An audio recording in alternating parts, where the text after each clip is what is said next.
Get this and get it straight. Crime is a sucker's road, and those who travel it wind up in the gutter, the prison, or the grave. This time, a platinum wristwatch, a body on a lonely strip of beach, and a case of heart failure in a Beverly Hills garage, all added up to blackmail, 25 years old, and a killer who would never be caught. It happened like this. From the pen of Raymond Chandler, outstanding author of crime fiction, comes his most famous character in The Adventures of Philip Marlowe.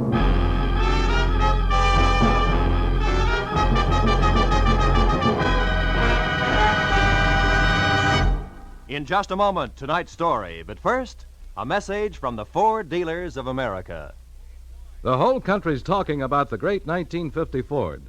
Listen to what Mr. Carl Moore of Kingston, Pennsylvania, one of more than 420,000 delighted owners, says about his new Ford. I leave my car out on the street a lot in winter, but you'd never know it to look at my 50 Ford's paint job. It's still as new-looking as when I bought it.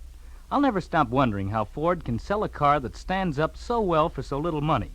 And speaking of getting a lot for little money, my Ford gives me up to 22 miles to a gallon of gas. Yes, it's hard for Ford owners to keep the good news to themselves.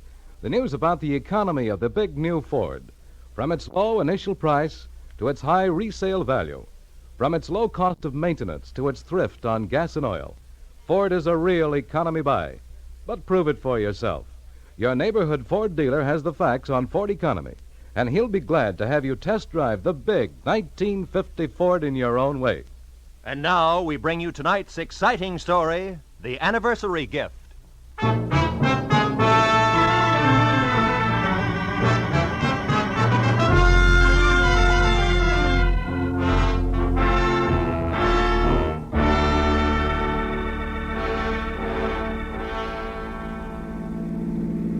We turn left at the next corner, cabby. Okay. Boy, this Beverly Hills in a sunny afternoon is really something, ain't it? Yeah. Wide streets, classy homes. Boy, these jokers got it made. Some life. Nothing ever gets to them to bother them except the income tax, maybe.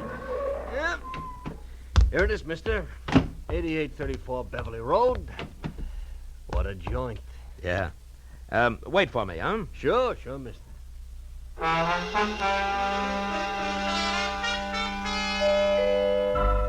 The door was answered by a girl of about 16, a tall, slender girl with dark eyes, too deep for her years.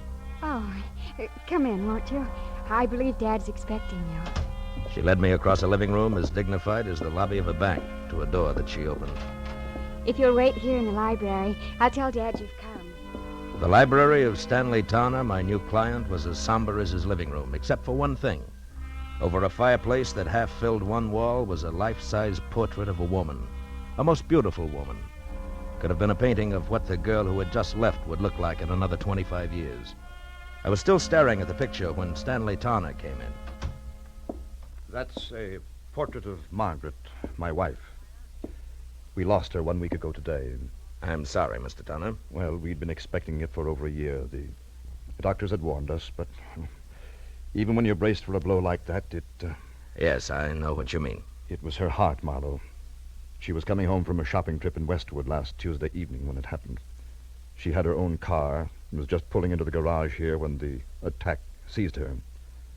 Catherine, my daughter, and I both heard her car hit the garage wall. We ran out and found her. The doctor did everything possible, but Wednesday morning she was dead. I'm sorry. It's all right, Mr. Towner. I must tell you all this because the reason I called you here has to do with Margaret's death. I don't understand. I've got to get Margaret's watch back. A what? A watch? Yes, a wristwatch. It's, well, I'll try to explain. I loved my wife very deeply, Marlowe. Now that I've lost her, the most important thing in the world to me is the preservation of her memory. Can you understand that? Well, it's natural that you'd cling to things that remind you of her, Mr. Towner. Now what about the watch? It's lost. Somewhere in Camino Beach. You know where that is? Yes, a few miles below Redondo. Yes, that's right. Well, the day Margaret died, I had taken her watch with me to have it repaired. I went down the coast on some business, and on the way back I stopped at Camino Beach for lunch.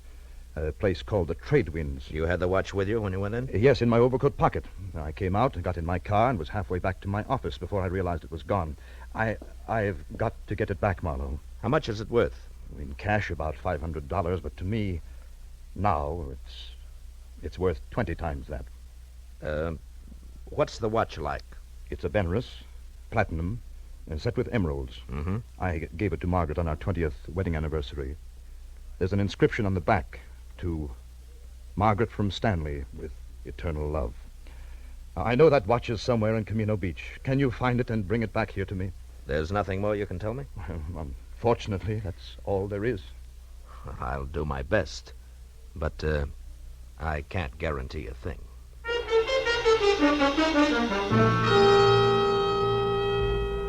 The cabbie waiting outside drove me back to the gas station on Wilshire, where I picked up my own car, fresh off the grease rack, and headed for the ocean and the sunset. It was getting dark by the time I reached Camino Beach, a rickety, salt-caked little town jumbled in between the highway and the surf. Yeah, my first stop was the Trade Winds Cafe, a waterfront shack on spindly legs standing knee-deep in a smelly backwash. It only took 10 minutes to find that there was nothing there for me. After that, I drew a blank at each of the 3 hock shops in town. Wound up an hour and a half later, no farther than the sidewalk curb, where I watched a traffic cop brand my tire with his parking marker, plant a heavy foot on my bumper to steady his bike, and light a cigarette. Hiya. Is this your car? Yeah. What is it? Am I overparked? Nope, not yet. Just borrowing your bumper a minute. Mine? Of course not. Got a lot of scratches already. Say, that's a fancy chalk label you put on the side of that tire there. Z, the mark of Zorro, huh? No, the mark of Ziegler. That's me. Just a little thing I worked out to add a personal touch to my business. You're a stranger around here, aren't you? Yeah, from L.A. Uh-huh. Saw you coming out of the pawn shop there. You don't look like the type. Well, I'm not, as long as my luck holds. Actually, a friend of mine lost a wristwatch here in town. I'm trying to locate it. Pretty good watch, is it? Yeah, good enough. The really tough part is that it has a very big sentimental value. I've tried all 3 of the pawn shops in town, but no dice. You know, if I had a friend who'd lost a good watch, I think I'd check in at Sean's bicycle shop on 3rd Street. Well, thanks a lot, Ziegler. Don't mention it. Oh, incidentally, I wouldn't bother to tell him who sent me down if I was you. So long.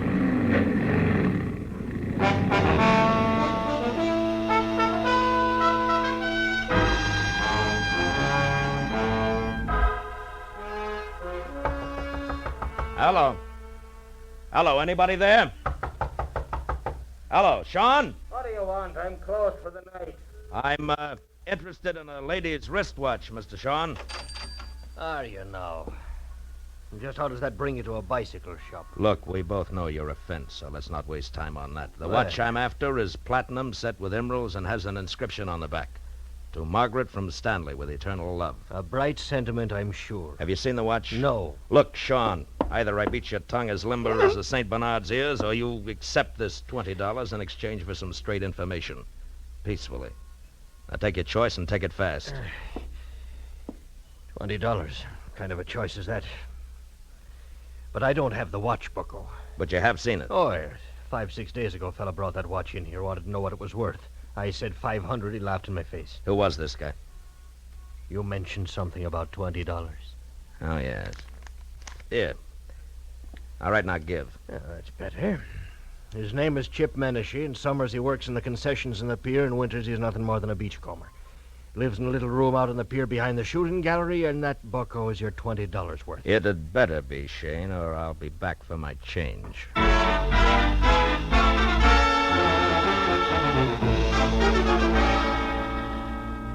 The amusement pier was deserted. When I finally found the one-room shack tacked on behind the shooting gallery, it was dark and quiet. I knocked once, got no answer. So I pushed a wad of rags out of a broken pane of glass in the door, reached inside, and unsnapped the lock and went in. With the light from the one naked overhead bulb, I started through the room. On a packing crate that passed for a dresser, I found a week-old newspaper clipping that said the body of one Leon Stice of Camino had been found on an isolated beach Wednesday morning, shot in the chest. No apparent reason. Stice was survived by his wife, Nancy, of 320 Front Street.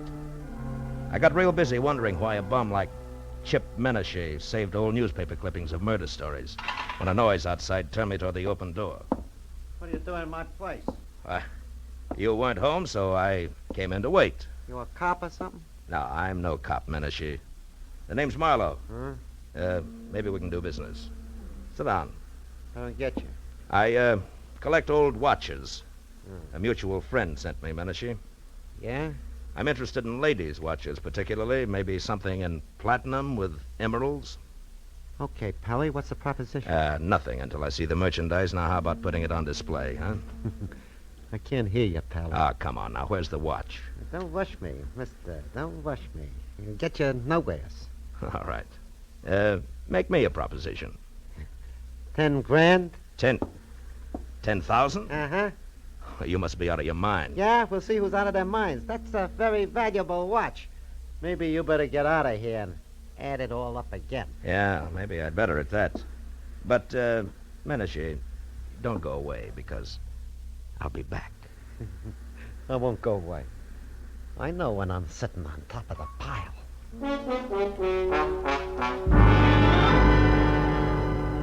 As I walked away, a hunch kept whispering to me that the body of a guy named Leon Stice, found on a lonely beach, was somehow tied in. So I decided to pay a call on his widow. I drove down Front Street to number 320, but there was nobody home. As a matter of fact, the only sign of life on the entire block was a red neon Pelican in a blue neon martini glass above the door of a bar across the street. So I walked over and went in. A couple of questions later, I found Nancy Stice sitting alone in the back. The offer to buy a drink was the only introduction I needed. Sure, you can buy me a drink. Hey, Charlie. Okay, Nancy. I'm an old friend of your husband's, Nancy. I just heard. That louse didn't have no friends. Yeah, Nancy. Something for you, mister? No. Here, keep Thanks. Mud in your eye. Nah. I got nothing against Leon Stice, except 25 years of living with him in a Camino Beach rat hole on nothing. That's all. it. Any idea why he was killed? For the role he was carrying. Well, after what you just said, that makes no sense. That's the way it was. And I didn't get one red cent of it. It was all gone when they found him. Did you tell the cops he had money on him? Nah, I hate cops. Yeah, sure. Where did Leon get this dough? He told me he ran into an old acquaintance who was staking him. Some guy named Martin Vogel who used to live here in Camino Beach years ago. Martin Vogel was staking him? To what? Leon said him and Vogel was going in business together. The cash was in advance. Oh, sure, he was going to be such a big shot. What kind of business, Nancy? Just between you and me, the only business that crummy mind of his would work on was blackmail. Take it from me. And now, how about another drink for his grief-stricken widow, huh? I'll, leave $1 on the bar on my way out.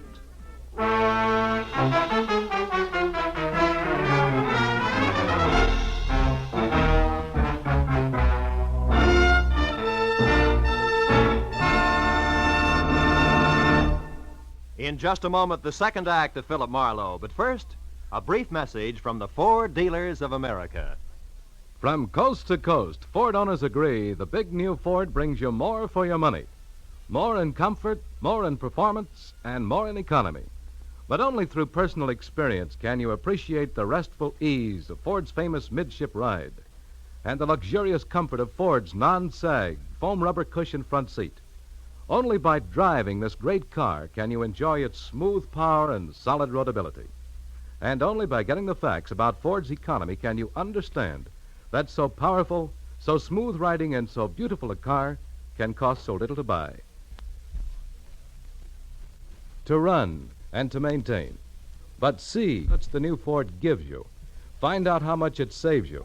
Yes, before you buy any car at any price, it will pay you to stop by your local Ford dealers. Take the wheel of the 100 horsepower V8 or its companion in quality, the 95 horsepower 6. Once you've driven it, you'll agree. The new Ford is the one truly fine car in the low-price field. Now we return to the second act of Philip Marlowe and tonight's story, The Anniversary Gift.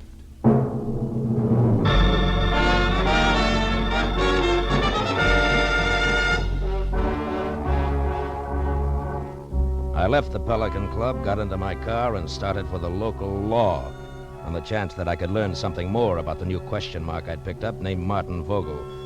10 minutes later, I parked my car under the cracked globe that oozed sick purple light over a weather-beaten sign, Camino Beach Police.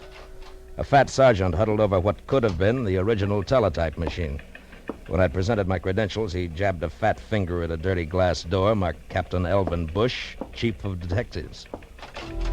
Inside, a small old man, neat in a clean white shirt, groomed silver hair, and a gentle smile, was strapping on a shoulder holster when I put my license on his desk. When I stopped talking, he got up and extended an almost delicate hand. I certainly hope we can help you, Mr. Marlowe. Martin Vogel, you say? Yes, it might have been a long time ago, Captain, maybe even 25 years, if he was mixed up with the police at all. Do your records go back that far? Oh, yes, by the apple crate load. And I mean that literally, Mr. Marlowe. You see, in Camino Beach, police files, fixtures, and furniture are somewhat lacking. City appropriations only go where they show.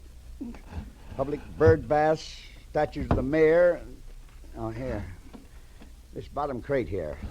Marked, let's see. 1921 to 1930. Figure he was arrested along in there, this Vogel? Yeah, if he was arrested. Yeah, it's dusty, isn't it? Well, the cards are alphabetical. Yeah. And let's see. Riker, Rooney, Stemple. By the way, Mr. Marlowe, what's your angle? I'm not sure, Captain. Svensson, Underley, Utterman, Van. Vogel. Martin. Got it, eh? Yeah, picture and all. Bring it over here in the light. Yeah. Martin Vogel arrested Camino Beach Hotel, May 28, 1923, on warrant from Chicago, Illinois police. Returned to Chicago, sentenced to 5 years in state penitentiary for embezzlement. Arresting officer, Patrolman Elvin Bush. Picked him up myself, did I? Well, I've locked up a lot of people in the last 35 years. Yeah, I guess you have it. Holy smokes. Huh? What? That can't be. What is, Mr. Marlowe? You look kind of pale. There was no mistaking it. The time-yellowed picture of Martin Vogel made it plain. Vogel and my client, the distinguished Mr. Stanley Towner, were one and the same. That meant that Towner had lied to me, and more important, had no doubt killed Leon Stice, who was blackmailing him because he knew he was Vogel.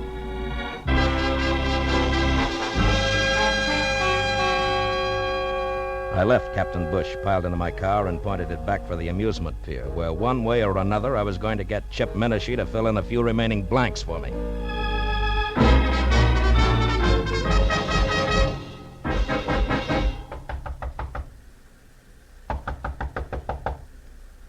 Yeah, who is it? Marlowe, Menashe. I want to talk business. Okay, Marlowe. Looks like I doped it right. I thought you'd come back. All right. Now get up. And listen hard. I want the watch and the story that comes with it. I told you my price. It's still 10 grand. You're bluffing, Menashe. You know the watch means money, but you don't know why. Yeah, Mr. Wisen. All right, now come on, talk. Okay, quit. I'll tell you what you want. I took the watch from Leon Stice.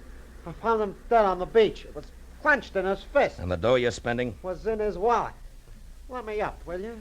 All right, come on. Now sit over there. Hands in your lap. School isn't out yet. What more do you want, Marlowe? How do you tie the watch in with Stanley Towner?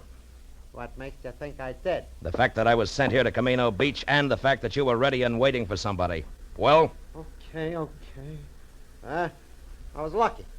When I read about Stice in the papers, I also just happened to read another article, an oddity, you might say, about a woman in Beverly Hills, a rich man's wife who got a heart attack in her car just as she pulled into her garage. Woman called Towner, front name Margaret.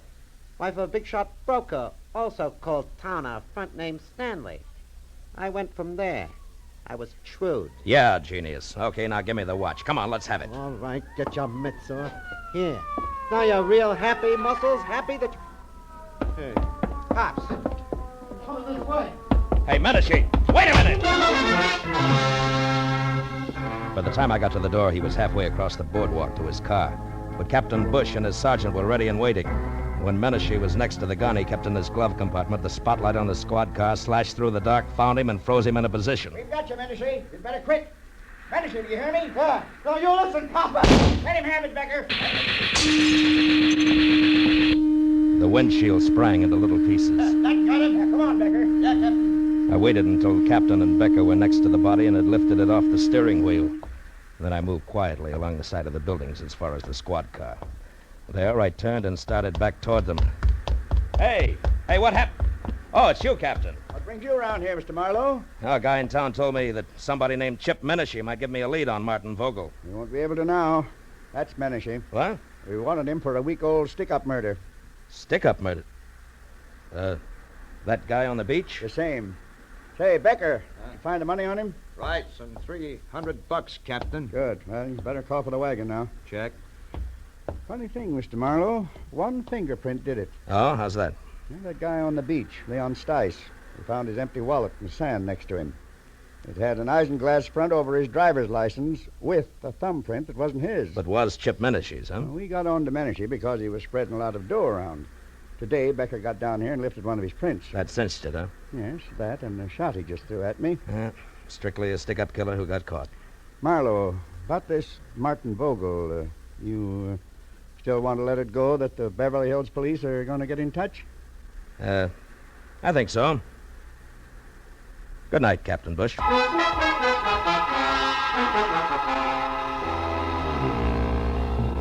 The ride back to Beverly Hills was an uncomfortable hour and a half, cold and empty. I was glad that I had things to do like stop and start and shift gears. It kept me from thinking too much about a lot of things and a lot of people I wish I'd never heard of. People like Stanley Towner, who I had every reason to be against, but who I was starting to pull for. Stanley Towner, a man who had started all over again after a single mistake made 25 years ago. A man who had fought to build good things, like a comfortable home, a marriage to a woman in a painting, a 16-year-old likeness named Catherine. But Stanley Towner, who was also a killer on a lonely stretch of beach far from home, destroying something rotten who would destroy him. A killer that nobody knew about, except me. Well, I pulled into the driveway and parked behind the car that had been Margaret's. As I got out, the light of the garage went on and the side door of the house opened. I felt almost wrong dropping my hand around the .38 in my side pocket. Good evening, Mr. Marlowe. You have the watch? Yeah. I had quite a tussle getting hold of it. I imagined you would. Menashe's dead, Mr. Towner. Menashe? Who is Menashe, Mr. Marlowe? The reason you hired me? The man who called you and dangled this bait? Yeah, you were right. It's a beautiful watch, Mr. Vogel. Vogel? You know about it? Yeah, they keep police files a long time. I know about everything. Except why you didn't go after the watch yourself. Well, I was afraid. Afraid to show yourself in the town where somebody might remember you, huh? The town in which you had committed a murder, is that it? Yes, that's it exactly. Dad, is that you down there? Yes, dear. Me, Mr. Marlowe. Well, why don't you come into the house? It's so late and it's chilly. You'll catch your death of cold out there. Yes, in a while, dear. Now go back to bed. All right. Good night, Dad. Good night, dear. Well, good night, Mr. Marlowe, and please make him do as I say, will you? Yes, I will, Catherine. Good night. Do you mind if we go along to the police at once, Mr. Marlowe? I'd rather she didn't know right now. Tomorrow's soon enough. And can we take your car? Yeah. The lights go off out here? Yes. The switch is on the garage wall over there. Okay, get in. All right. You know, Mr. Towner, I'm sorry about Catherine and the way she's going to be hit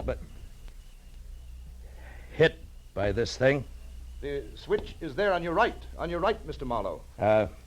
Yeah.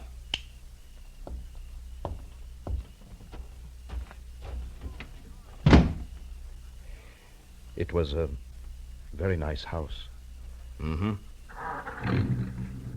Mr. Towner, you certainly loved Margaret a lot, didn't you? Completely, Mr. Marlowe. And her memory, too? Why do you ask? Something that makes me awfully happy. Mr. Towner, you didn't kill Leon Stice. Marlowe, What are you saying? That you never lost your wife's watch at Camino Beach. You never had it. She lost it herself. Lost it when she struggled with Leon Stice just before she killed him for your sake. For you and Catherine and everything you've worked for. No, Marlowe, no. Yes, Margaret had a bad heart. She knew she didn't have long to live. Also, she knew that Stice was blackmailing you. It figures, Tana. And what also figures is that you'd rather pay for a murder that you didn't commit than to have Margaret's name soiled. Yes, I would, and I will, because you can't prove any of this. Correction, Mr. Tanner, I can. With your wife's car there in the garage, the car in which she died on what you said was her return from Westwood. Which it was? No, not according to a funny little chalk mark I just saw on one tire, it wasn't. A little white Z that a policeman named Ziegler in Camino Beach makes to check on parking time. And we can go on from there. Your confession won't mean a thing. But, Marlowe, it must... No, I guess it won't. I guess you can't hide the truth very often, can you? No. Only once in a great while. And then, strangely enough, only when it seems like the right thing to do. What do you mean? Why did you stop the motor? There's one thing I haven't told you yet. The way things worked out in Camino Beach, Mr. Tanner. The police there think that Menashe killed Leon Stice, and they're happy that way. They never heard of you or your wife. And I don't see why they should. No. Yes. I mean that nobody really knows the whole story. Nobody except you, Marlowe. Nobody, Mr. Tanner. Good night. Thank you, Mr. Marlowe. Good night.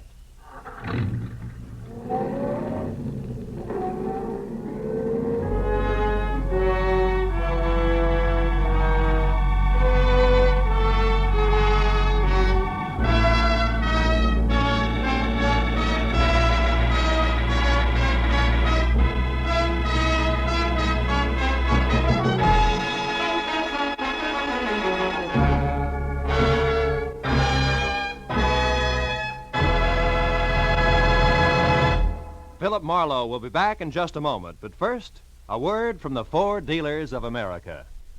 Tonight, there are more than 420,000 enthusiastic 1950 Ford owners, and it seems as though most of them are talking about this car.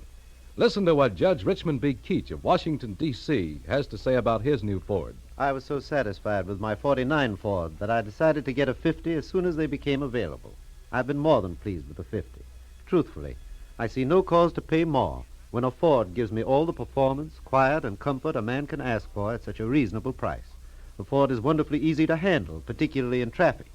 Yes, ask any Ford owner how he feels about his big new Ford, and he'll tell you it's tops for performance and for comfort. But prove it for yourself. Drop into your neighborhood Ford dealers and test drive this truly great car. You'll be amazed when you discover how little it costs to buy, to run, and to maintain. Do it tomorrow. Test drive the big new 1950 Ford. Be sure and be with us again next week when Philip Marlowe says... This time I was in the country where the night should have been nothing but peace and quiet. But a pair of angry eagles changed all that. One was solid gold and too close to a battered corpse. The other weighed 160 pounds and was too quick with his fists, in or out of the ring.